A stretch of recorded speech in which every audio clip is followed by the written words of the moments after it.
성부 하나님의 관계적인 측면, 또 한 갈래는 성자 예수님의 관계적 측면, 다른 나머지 한 갈래는 성령 하나님과의 관계적인 측면, 이렇게 이야기를 했습니다. 제가 이 세 가지 중에 성부 하나님의 관계적 측면에 대해서 여러분들에게 설교를 했는데 기억하시죠?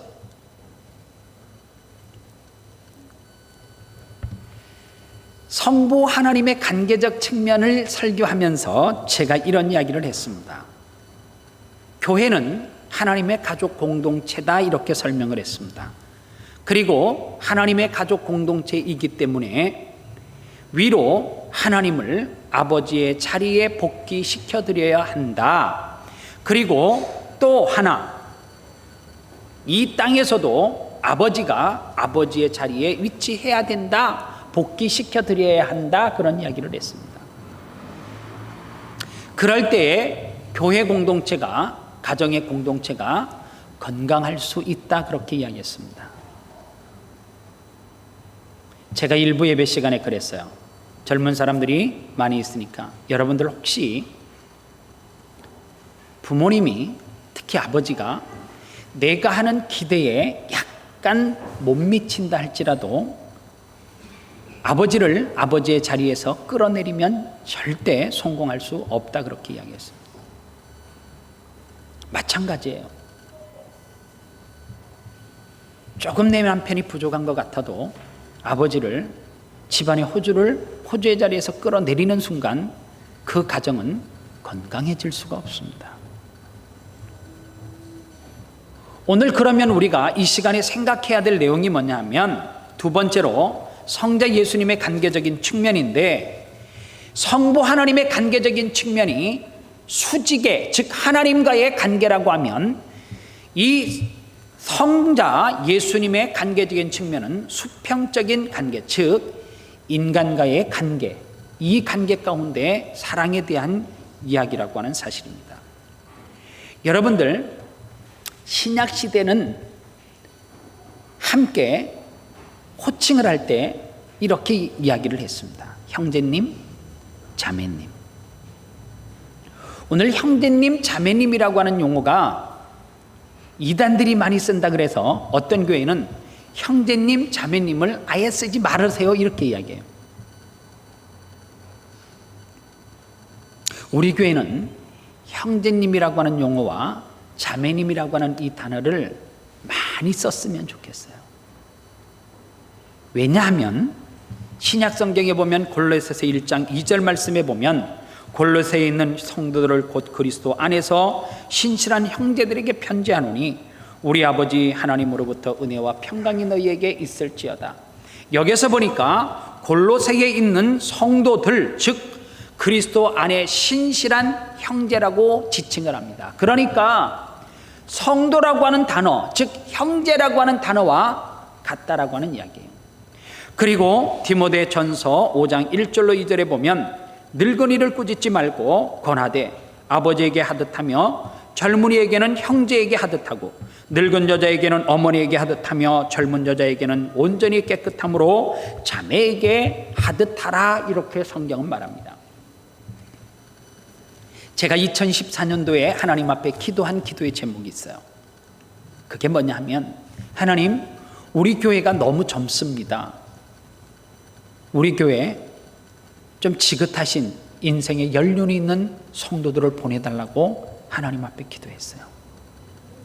그래서 우리 아름다운 교회 연세가 드신 분들, 오래 오셨으면 제가 정말로 하나님 앞에 간절하게 기도한 기도의 응답이에요. 그냥 오신 거 아닙니다. 왜냐하면 너무 어른이 없으니까 불안한 거예요. 왜냐하면 제가 목회를 하다가 실수할 수 있고 또 조언을 구할 수 있고, 그럴 때에 누구에게 찾아갈 사람이 없는 거예요. 그래서 인생을 저보다 더 많이 사시고 연륜이 쌓이신 어른들이 필요하다라고 하는 생각을 2014년도에 했어요. 그런데 우리 교회 어른들을 보내주셔서 참 너무너무 감사해요. 오늘 성경에 나이가 늙은 남자들을 뭐라고 이야기하라고요? 뒷방에 영감 취급하지 말고 아버지로 여기래. 젊은 사람은 형제로, 그리고 나이가 많은 여자는 어머니로. 나를 매일 간섭하고 꾸짖는 시어머니로 생각하지 말고 어머니로 생각하래요. 그리고 젊은 여인들은 자매라 생각을 하라는 거예요. 형제님, 자매님이라고 하는 단어가 왜 이게 깊이 있는 말씀이냐 하면, 유대사회, 즉 초대교회 시대 때에 신부는 지금 우리처럼 남녀가 평등한 시대를 살았던 시대는 결코 아닙니다. 유대사회에서는 노예가 있었고 노예를 다스리는 노예 주인이 있었어요. 그런데 여러분들 생각해 보세요. 노예와 노예를 다스리는 주인은 신분에 엄청난 차이가 있어요. 그런데 하나님의 성전에 와서 노예가 주인에게 이렇게 하는 거예요. 형제님, 이렇게 하는 거예요. 이게 뭐 그렇게 할 수 있을 것 같은데요 라고 하는 문제가 아니에요. 이 문제는 성찬식으로 조금 옮겨서 생각을 해보면 엄청난 차이가 있어요. 지금 우리가 이 시대 가운데 베푸는 성찬식은 정말로 약소하게 해요. 그러나 초대교회 성찬식은 얼마나 거대하게 했는지 몰라요. 그런데 초대교회 성찬식 가운데 서로 잔을 나눌 때에, 그리고 서로 떡을 뗄 때에 노예를 데리고 있는 주인은 성경에서 이야기하듯이 상석에, 그리고 노예들은 저 끝에 말단의 자리에.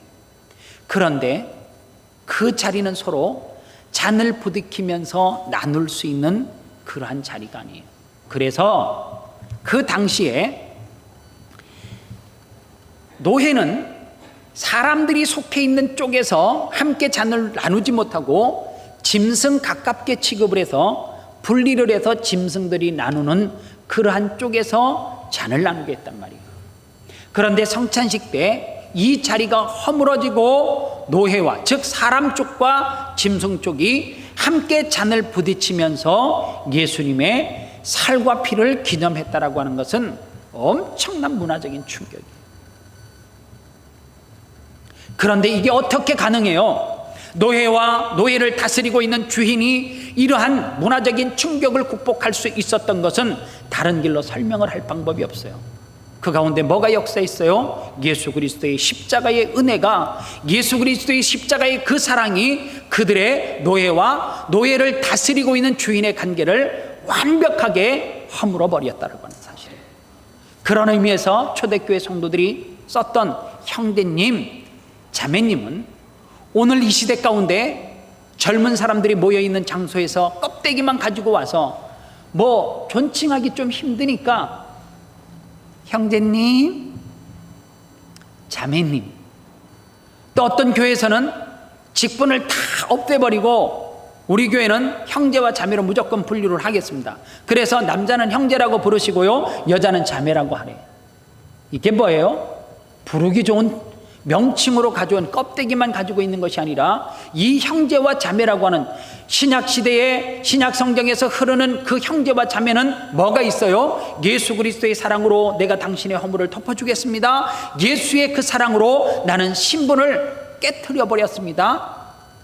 이 놀라운 은혜가 그 안에 흘러가고 있음을 볼 수가 있습니다. 그래서 오늘 본문 말씀을 같은 맥락에서 보면 11절 말씀이 참 중요해요. 우리가 서로 사랑할지니 이는 너희가 처음부터 들은 소식이라, 이렇게 성경은 말해요. 우리가 서로 사랑할지니 이는 너희가 처음부터 들은 소식이라. 사랑이라고 하는 전제를 이야기하면서 큰 전제가 뭐냐면, 너희들은 이미 사랑에 대한 소식을 들었기 때문에 사랑해야 된다, 그 말이에요. 그런데 그 다음 12절 말씀에서 성경은 누구를 등장시키느냐 하면 가인이라고 하는 한 인물을 등장시켜요. 사랑이라고 하는 큰 전제를 이야기하면서 너희들은 이렇게 하면 안 된다라고 하는 샘플로 창세기에 나와 있는 가인을 등장시키고 있습니다. 12절 말씀에 보니까 가인같이 하지 말라. 그는 약한 자에게 속하여 그 아우를 죽였으니 어떤 이유로 죽였느냐? 자기의 행위는 악하고 그의 아우의 행위는 의로움이라. 이렇게 이야기를 했어요. 가인이 누굽니까? 아담과 하와가 하나님 앞에 범죄함으로 말미암아 세상으로부터 추방을 당하고 난 다음에 첫 번째 낳은 자식이 가인이에요. 그런데 그의 동생은 아벨이라고 하는 사람입니다. 그런데 성경을 좀 더 읽어보면 창세기 4장 9절에서 이런 말씀이 나와요. 여호와께서 가인에게 이르시되 내 아우 아벨이 어디 있느냐? 이 상황은 지금 가인이 동생 아벨을 죽인 다음에 하나님께서 가인에게 묻는 거예요. 그랬더니 가인이 이렇게 대답합니다. 그가 이르되 내가 알지 못하니이다. 내가 내 아우를 지키는 자니까. 이렇게 이야기해요. 동생을 죽인 다음에 외쳤던 말이 뭐예요? 내가 내 아우를 지키는 자니까. 이렇게 물었단 말이에요.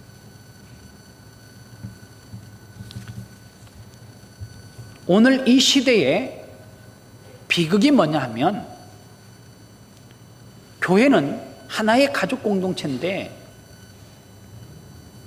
누가 어려움을 당하면 가인처럼 이렇게 대답해요. 내가 그 사람을 지키는 자니까? 누가 병들어서 아파하고 있는데 그분 어떻게 되셨어요? 이러면 내가 그 사람을 지키는 자니까? 오늘 예수 믿으면서 나만 축복받으면 되고, 예수 믿으면서 나만 잘 되면 되고, 예수 믿으면 내 자녀만 건강하면 되고. 오늘 예배 전에 잠시 우리 교회 성도는 아니지만 어떻게 연결이 돼서 그분에게 도움의 손길을 여전도에서 줬나 봐요. 보는 순간 가슴이 미어지게 아파요. 내 자식 같고요. 너무너무 고통하겠더라고요. 정말로 하나님 앞에 간절한 기도가 나와요. 하나님, 이 아이를 건강하게 축복해 달라고 하는 기도가 깊은 곳에서부터 나오더랍니다. 목사님, 우리 교회 성도 아이가 아닌데 왜 그렇게 축복을 하시냐고. 왜 그렇게 하세요? 우리가 그 아이를 지키는 자니까? 오늘 이 시대의 아픔이 그런 거예요. 오늘 교회의 고통이 그거예요. 가정의 아픔이 그거예요. 몰라요? 내가 그 사람을 지키는 자니까. 우리 교회만 아픔이 없으면 되고, 우리 교회 안에서 큰 문제가 발생되지 않으면 우리는 그 일 몰라요. 잘. 거기까지 언제 신경 써요? 여러분들 중요한 게 있어요. 베드로전서 4장 7절 말씀해 보니까 만물의 마지막이 가까워졌을 때에 성도들은 정신을 차리래요. 그리고 깨어 근신하래요. 그래서 기도하래요. 그런데 중요한 말씀이 있어요. 그 다음 말씀 8절에서 무엇을 이야기하냐 하면, 이 모든 앞에 있는 것들이 마지막 말세에 중요한데 그거보다도 더 중요한 것이 있다는 거예요. 무엇보다도 뜨겁게 사랑할지니 사랑은 허다한 죄를 덮는데요. 마지막 때에 내가 구원받기 위해서 정신을 차리고 근신하여 기도하는 것 중요한데 그것보다 더 중요한 전제가 있다는 거예요. 그게 뭐예요? 무엇보다도 열심으로 서로 사랑할지니 사랑은 허다한 죄를 덮는데요. 그러니까 너희들이 정신 차리기 이전에, 근신하기 이전에, 기도하기 이전에 먼저 해야 될 것이 뭐라는 거예요? 사랑해야 된다라고 하는 이야기를 하고 있어요.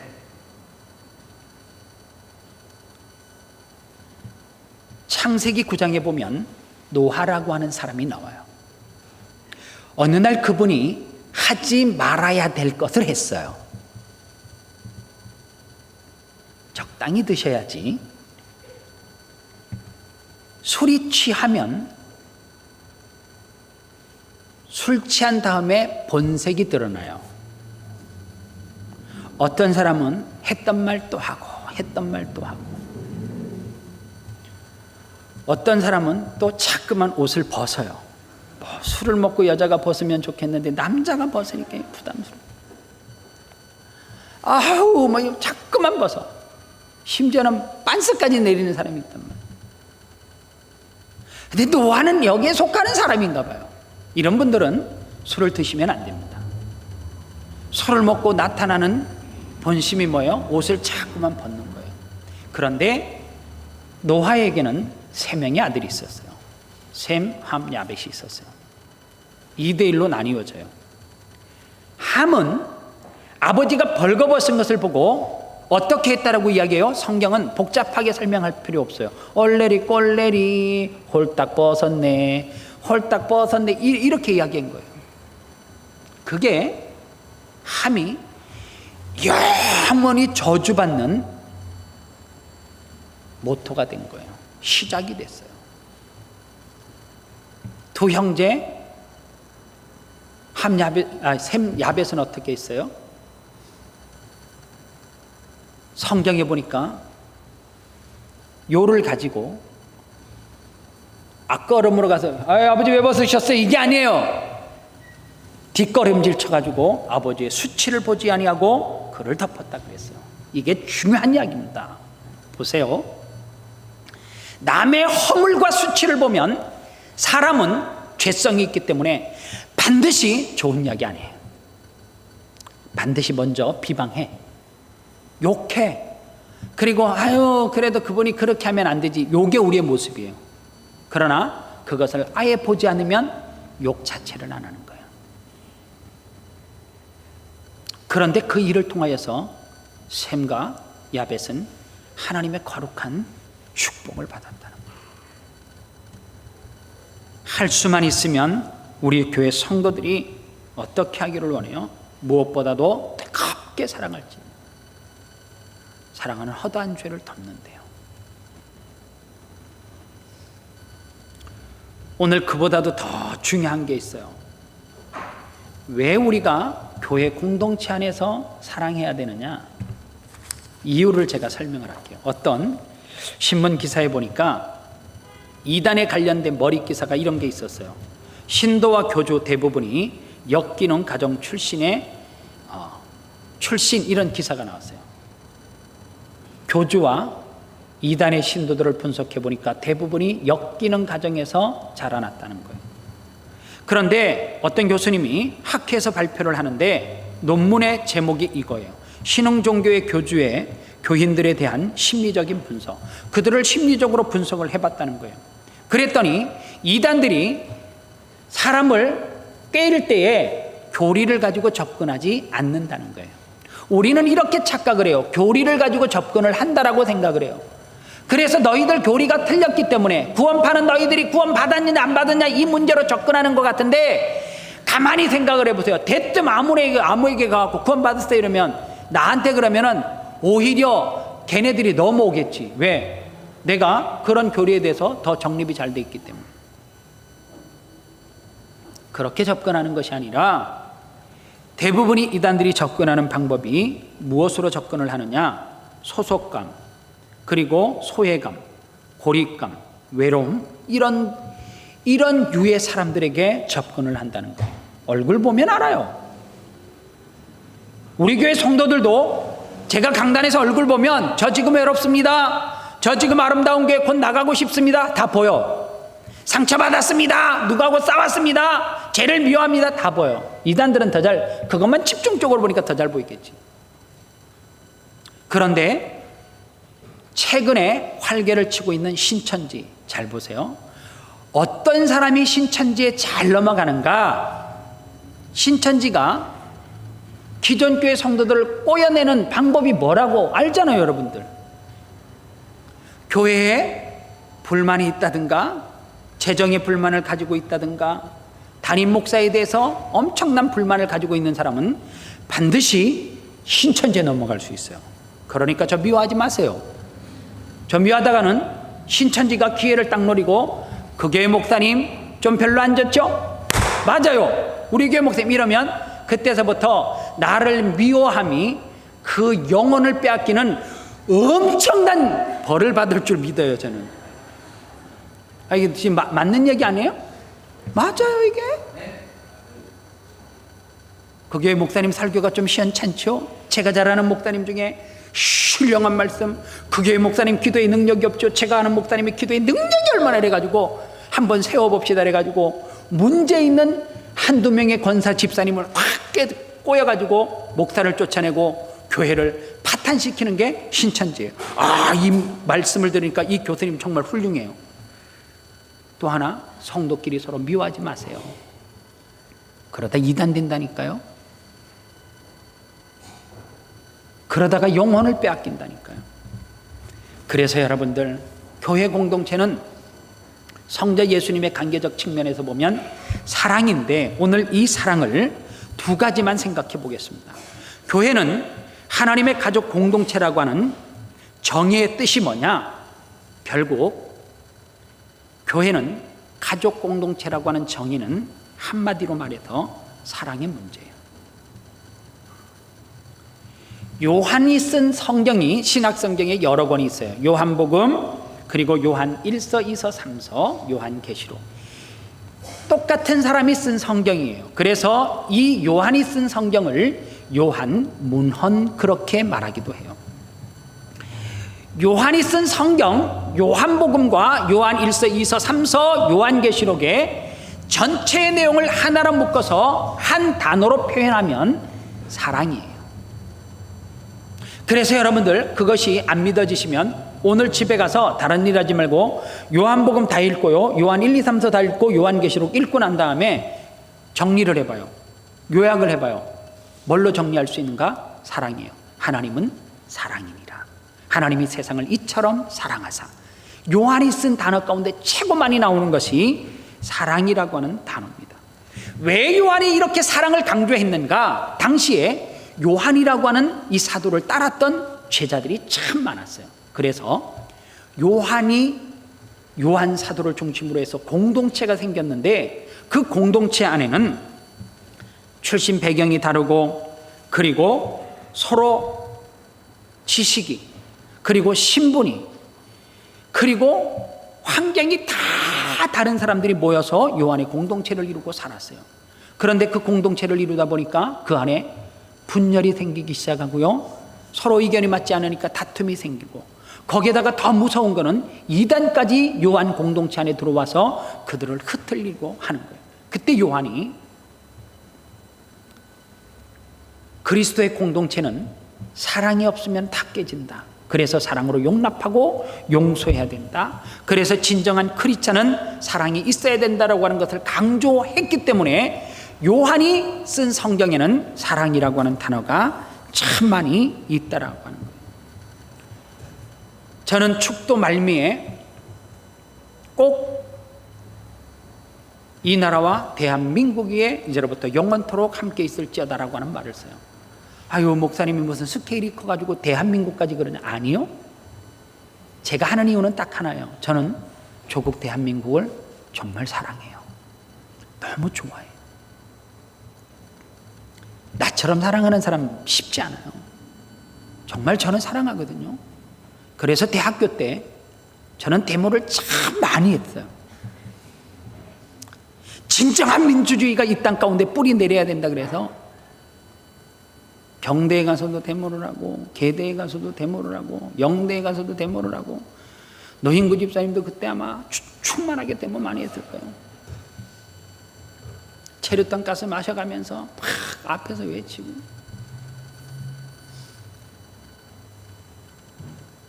그래서 민주주의가 왔어요. 민주주의가 오면 좋을 줄 알았거든요. 지금 대한민국 가운데 보세요. 사상의 문제 때문에 분열이 너무 심해요. 좌파와 우파. 목사님, 전 좌파입니다. 그럼 난 무슨 파라 이야기해야 돼? 예, 저는 대파입니다. 양파입니다. 그래야 돼. 난 무슨 파라 말해야 돼? 목사님, 누구를 좋아하시니? 난 대한민국 사람 다 좋아해, 다. 근데 누구는 당신의 사상 때문에 내가 싫어해야 돼, 누구를? 아니요. 난 다 영혼으로 보여. 불쌍해. 그래서 그들의 영혼을 다 구원하고 싶어. 그게 좌파든지 우파든지, 그게 어떠한 대통령이든지 다 미워하지 않아요. 사랑해요. 심지어는 내가 스님도 사랑해요. 전도의 대상이니까 사랑해야죠. 그런데 보세요. 지금 대한민국 가운데는 너무너무 사상이 깊숙이 뿌리 박아가지고 너무 여러분들 무슨 전후회 이런 데 가입하셔서 활동 막 하시면 안 돼요. 너무 좌파 깊숙이 들어가고 활동하셔도 안 돼요. 우리는 반만년의 역사를 가진 한 형제예요. 자매예요.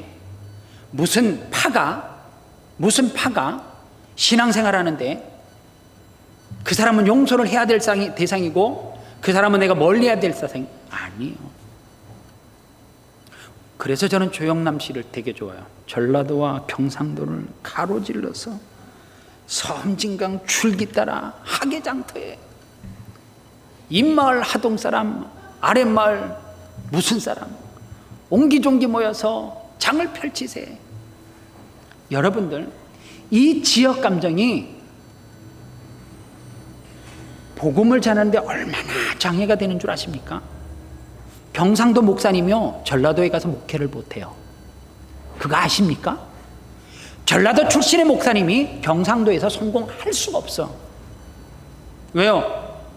자, 이 시간 담임 목사님 추천받아가지고 세 분 오셨는데 경상도에서 이제 벌어진 일이에요. 첫 번째 목사님은 전라도 강주 출신이시군요. 끝이요. 투표 하나 많아요. 그냥 보지도 않고.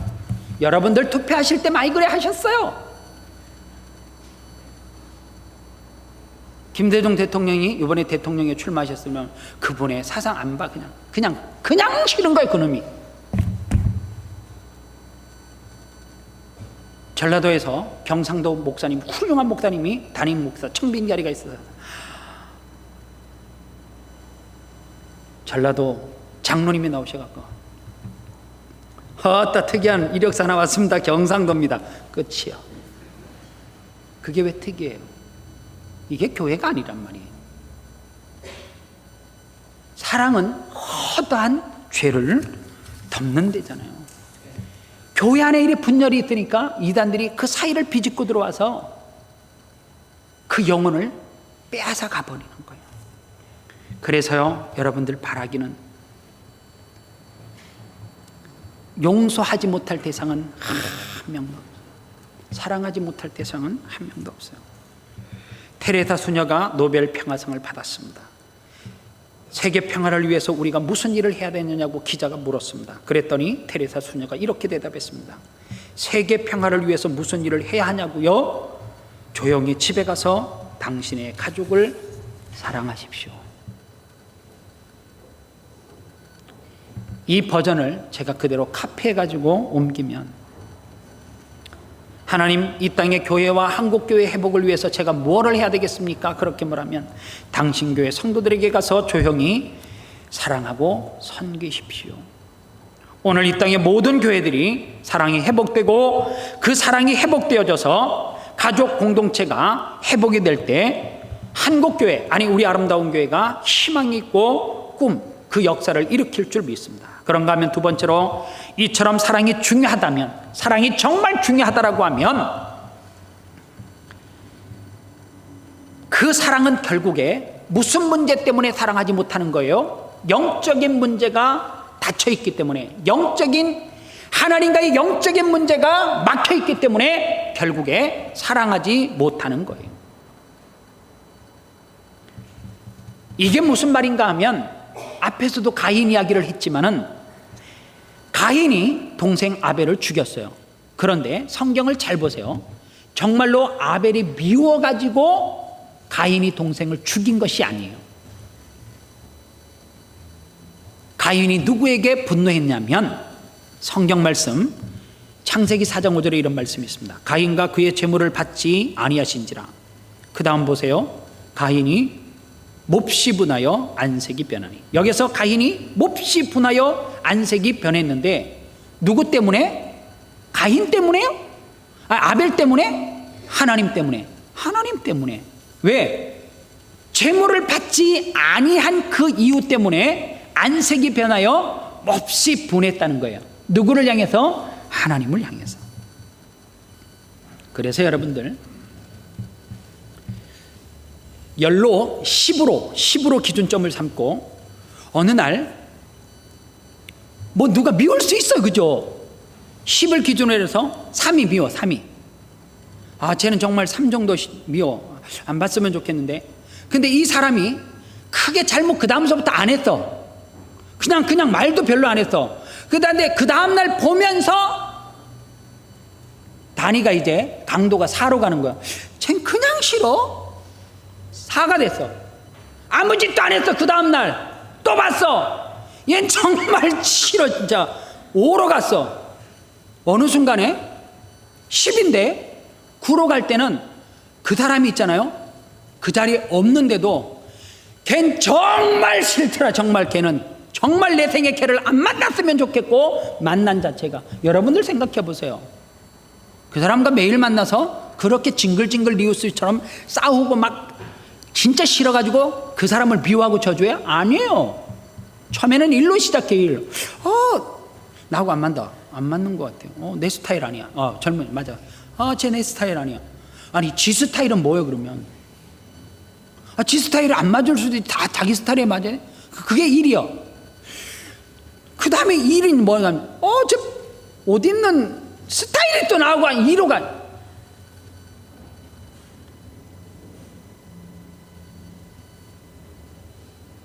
사람은 다 달라요. 사람은 그 어떤 사람이랄지라도 다 좋아할 수가 없어. 다 좋아할 수 없어. 그런데 누가 한 사람이 예배 시간에 보는 것 자체도 싫어가지고 밥 먹을 때도 이쪽 끝에 있으면 저쪽 끝에 의도적으로 가잖아요. 그것은 사랑의 문제가 아니에요. 미워서 미워하는 것이 아니라 영적으로 완전히 막혀있기 때문에 마귀는 자꾸만 그 마음 가운데 미움을, 그리고 싫어하는 마음을 자꾸만 주는 거예요. 그래서 마치 에어가 차듯이 점점 차. 점점.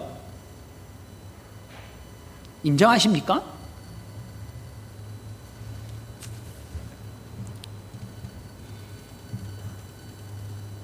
하나님과의 관계 속에서 문제가 생기면, 하나님과의 관계 속에서 엄청난 문제가 생기면 심지어는 자식도 미운 거예요. 남편은 말할 것도 없고 아내는 말할 것도 없고. 그러니 교회 안에서 사랑합시다, 서로 형제자매 이런 용칭을 용어를 씁시다, 우스운 이야기죠. 왜요? 16절 말씀에 보면 그가 우리를 위하여 목숨을 버리셨으니 우리가 이로써 사랑을 알고 우리도 형제들을 위하여 목숨을 버리는 것이 마땅하니라. 표준 세번역에 보니까 그리스도께서는 우리를 위하여 자기의 목숨을 버리셨습니다. 우리를 위하여 자기 목숨을 버리신 예수 그리스도의 십자가 사랑으로 이것으로 우리가 사랑을 알게 되어졌습니다. 이렇게 해석을 해놓았어요. 자, 보세요. 여기서 영원히 사랑받아야 될 사람이 어디 있어요? 없어요. 그러나 우리가 왜 영원히 사랑해야 돼요? 우리가 그 사랑을 받았기 때문에, 십자가 그 은혜의 사랑을 우리가 경험하고 체험하고 받았기 때문에 우리가 그 은혜를, 십자가의 사랑을 충만하게 머리부터 발끝까지 던지면 우리가 어떻게 할 수 있다고요? 사랑할 수 있는 거예요. 사랑은 내 힘에서 나오는 것이 아니란 말이에요. 사랑은 누가 주는 거예요? 하나님께서 우리 마음 가운데 십자가의 보혈의 은혜를 통해서 내가 그 사랑의 은총을 입었기 때문에 그 사랑을 날마다 체험하면 어떻게 해요? 그 사랑이 흘러나가는 거예요.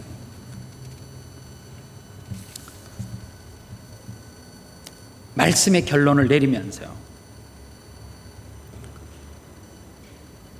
제가 올해 후반기 때 참 힘든 일이 있었어요. 심지어는 어디까지 제가 솔직히 고민을 했냐면, 이 교회를 떠나야 되겠다. 정말로. 여기서 내가 해결을 할 수 없는 먼 담이 있는가 보다. 그 정도로 힘든 일이 있었어요. 정말로 내 마음속에 막 굳어져 가는 거예요. 그런데 그 전에 박현주 선교사님이 카톡으로 저에게 문자를 보냈어요. 목사님, 너무 지쳤어요. 힘이 들어요. 그때는 사실 그 사건이 터지기 전이기 때문에 제가 좀 충만했었거든요. 뭐가 그렇게 힘드냐고 그랬더니 정말로 기부업 다 포기하고 싶을 정도로 정말 바닥이래요. 그래서 나한테 끝에 이런 문자를 쉬고 싶다 그래요. 근데 그때 내가 충만했을 상태니까 한국에는 누구나 부르면 갈 수가 있는 데고 호주는 잘하는 사람이 나밖에 없는 것 같아서 그럼 호주로 한번 올래? 내가 그랬어요. 가도 돼요? 그러는 거예요. 와도 돼. 그 다음에 이제 벌어지는 일을 문자로 주고받으면서 내가 다 한번 해결해 볼게. 와봐. 그냥 회복만 하고 가 그랬는데 그 다음에 내가 그로기 상태로 간 거예요. 솔직히 마음속에서 안 왔으면 좋겠어요. 약속을 했는데 내가 지금 상태가 회복 불능의 상태까지 갔으니까 정말 다 귀찮고 안 왔으면 좋겠어요. 시간이 점점 지났어요. 비행기표를 꺼내서 보냈기 때문에 목사님 저 이제 비행기 탑니다 이런 상황까지 온 거예요. 오기 하루 전에 가서 싱글 침대를 하나 사왔어요. 그래서 새롭게 이불보를 씌우고 준비를 하루 전에 한 거예요. 얼마나 싫으면 하루 전에 해놓겠어요. 그런데 아침에 도착을 했어요. 내 얼굴에서 우리 가정에서 힘듦이 그에게도 비춰졌나 봐요. 이거 내가 정말로 예정한 시간을 있다가 가야 될지 말아야 될지 갈등이 사실 내면 속에 왔던 것 같아요. 가서 다른데 막 비행기표를 막 끊고 못 하더라고요. 그 내가 할게 걱정하지 마. 뉴질랜드 또 티켓을 해줬어요. 또 그쪽에도 이제 친구 목사가 있는데 나보다 형편이 더 안 좋았던가 봐. 예정한 날짜를 못 채우고 또 돌아왔어요. 와보니 열심히 내가 섬긴다라고 섬기고 있는데 아닌 것 같으니까 또 타즈마니아를 갔다가 또 불이 나게 또 오더라고요. 나한테 부탁을 해요. 목사님 저 밖에서 밥 하나도 안 먹어도 되고 누가 초대 안 하셔도 상관없다고. 정말로 방 안에서 쉬고 싶대요. 속으로 내가 방에서 쉴 거면 아무데나 방인데 거기서 호주까지 와갖고 방에서 쉬냐. 어느 날 풍성하게 차린 식탁이 아니지만 저와 제 아내가 최선을 다해서 섬겨야 되겠다는 생각을 하고 식사를 마칠 때쯤 선교사님이 두런두런 이야기를 하시는 거예요. 선교보고 받으셨잖아요. 700km 감을 혼자 깠대요. 그 감간 이야기를 나한테 하는 거예요. 이게 뭐 하는 짓이지? 신학 공부 다 마치고 결혼도 안 하고 한국의 파송한 교회에서 선교사님은 도대체 무슨 사역하고 있냐 그런다는 거예요. 왜요? 번듯하게 교회를 세운 것도 아니고 센터를 세운 것도 아니고 학교를 세운 것도 아니고 여기서 몇 년 있다 여기서 몇 년 있다 옮겨 다니니까 열매가 없으니까 똑같이 파송을 하고 어떤 선교사님에게는 200만 원을 보내면 자기에게는 50만 원 정도밖에 안 보낸다는 거예요. 정말 오래간만에 나왔는데 만나는 사람이 그런데요. 언제 들어가요? 아직도 안 가셨어요? 너무 화가 나더라는 거예요. 한국에 가면. 그런데요 돌아보니까 내가 예배를 주일날 제대로 드리는 것도 아니고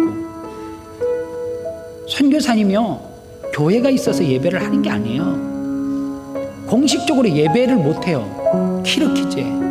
그러니까 자기 집에서 인터넷으로 한국의 큰 교회 목사님 인터넷으로 생방으로 이렇게 전송하는 교회에 들어가서 설교를 들어요. 그리고 단기 사역팀이 올 때 안 올 때는 자기와 거기에서 머물러 센터에 머물고 있는 몇 명하고 예배를 드리고 단기 사역팀이 올 때는 좀 나아요. 그런데 단기 사역팀이 와서 예배를 할 때 자기가 구역 예배처럼 인도를 하는 거예요. 어느 날 단기 사역팀의 한 청년이 기타를 들더니 찬양 한 곡을 예배 전에 부르기 시작한 거예요. 그 단기 사역팀이 그 찬양이 예배자라고 하는 찬양이에요. 가사를 먼저 한번 띄워줘 보세요. 그 가사의 내용이 이렇습니다. 아무도 예배하지 않는 그곳에서 주를 예배하리라. 아무도 찬양하지 않는 그곳에서 나 주님을 찬양하리라. 누구도 헌신하지 않는 그곳에서 주께 헌신하리라. 누구도 증거하지 않는 그곳에서 나 주님을 증거하리라. 내가 밟는 모든 땅 주를 예배하게 하소서. 주의 보혈로 덮어주게 하소서. 내가 선 이곳 주의 거룩한 곳 되게 하소서. 주의 향기로 물들이소서. 이 찬양을 단기 사역팀에서 부르는데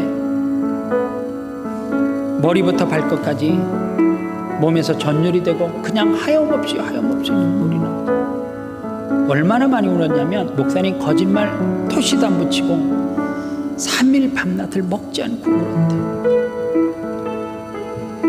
너무 서러워서 울고 현실이 너무너무 고통해서 울고 답이 없어서 울고.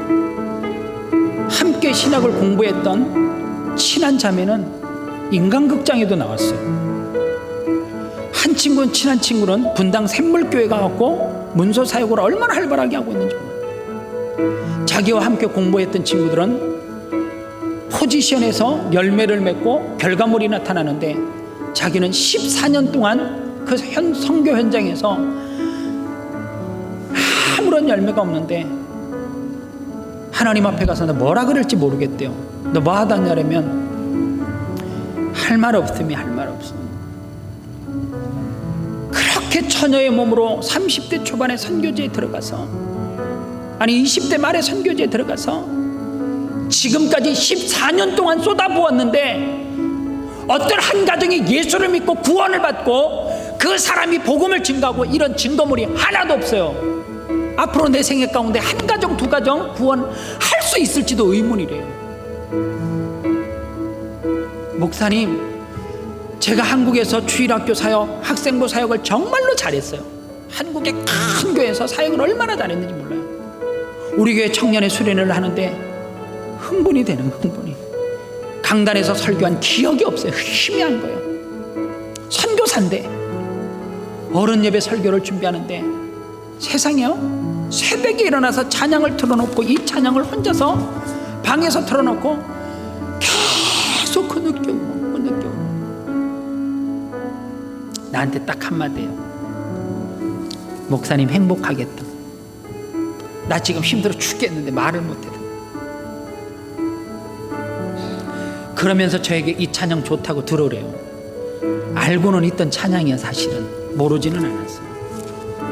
이 찬양을 듣는데 나도 모르게 하염없이 눈물의 샘이 터지는 거예요.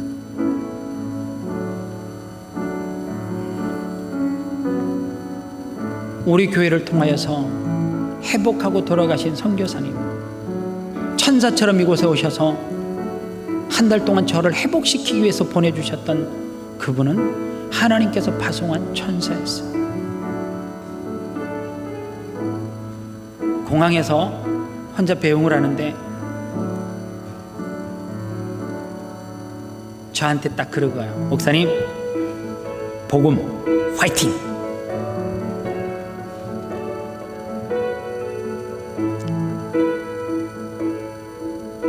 정말 힘이 들어서 지치고 누구도 알아주지 않는다 할지라도 하나님은 여러분들 다 기억하고 계세요. 알고 계세요. 그렇기 때문에 주저앉으면 안 돼요. 이 찬양을 같이 한번 우리 불러보기를 원해요. 아무도 예배하지 않는 그곳에서 주를 예배하리라. 그냥 가사를 한번 깊이 이렇게 한번 되새기면 좋겠어요. 찬양팀이 먼저 이 찬양 은혜롭게 찬양 좀 해주세요. 첫 소절은 그냥 흥얼거리면서 따라하세요. 아시는 분은 크게 하셔도 좋아요. 잘하라 그러니까 부담 가질 필요 없어요. 그냥 은혜롭게 하시면 됩니다.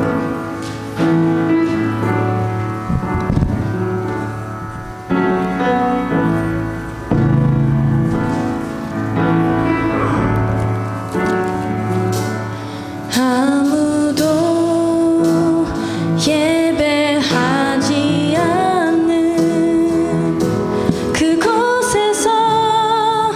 주를 예배하리라.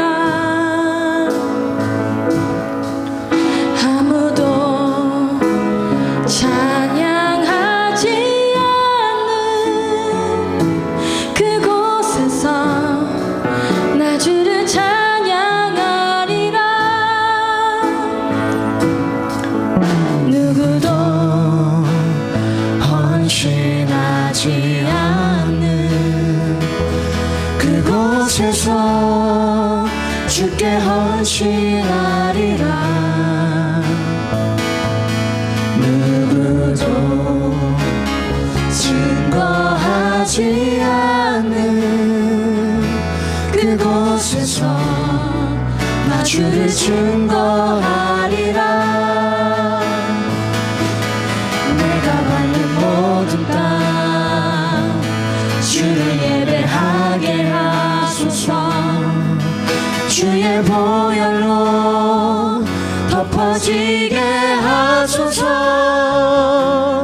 내가 선이고 주의 거룩한 곳 되게 하소서. 주의 향기로 물들이소서. 내가 받는 모든 땅 우리가요 주를 예배하게 못할 것이 하소서. 없어요. 주의 하나님이 우리를 보혈로 붙잡아 주시면 우리가 일어서지 못할 것이 없어요. 그래서 우리가 이런 마음만 가지면 돼요. 하나님, 내가 다시 한번 주님의 그 사랑으로 일어나기를 원합니다. 회복하기를 원합니다. 우리 교회에서 선교사님에게 얼마나 큰 계획을 선포하고 나눔 공동체에서요 선교사님의 선교 보고를 듣고 3,000불 4,000불이 들어가는 우물을 선교사님이 그 추운 겨울에 물길로 가는 거 그거 너무너무 안타까워서 사역의 방향을 틀어서 나눔 공동체에서 우물을 파드리기로 결정을 했대요.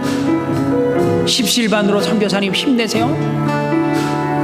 500불 100불 식사의 비용을 주시면서 선교사님을 섬겨달라고, 심지어는 사역자까지도 하나님 선교사님을 위해서 써달라고, 선교사님이 가시면서 너무너무 큰 사랑 받고 간다고.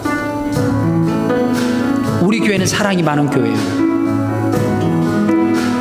우리 가운데 은혜가 회복되면, 예배가 회복되면 더 많은 기적과 같은 일들이 나타날 줄 믿습니다.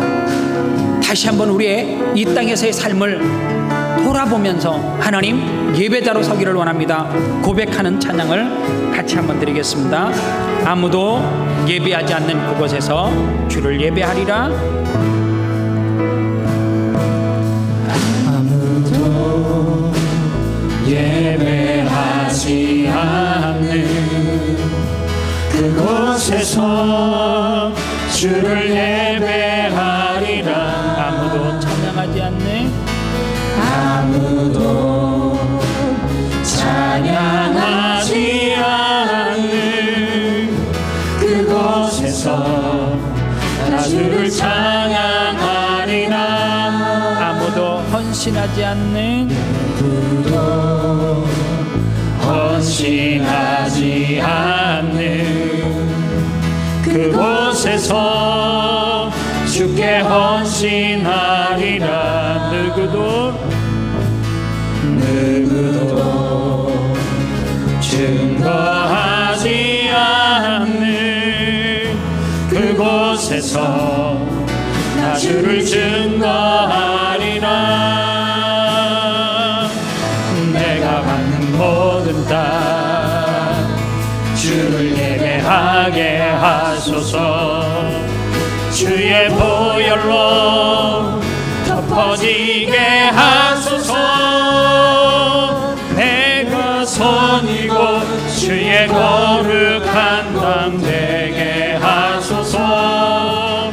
주의 향기로 물들이소서. 내가 받는 모든 땅 주를 예배하게 하소서. 주의 보혈로 덮어지게 하소서. 내가 선이고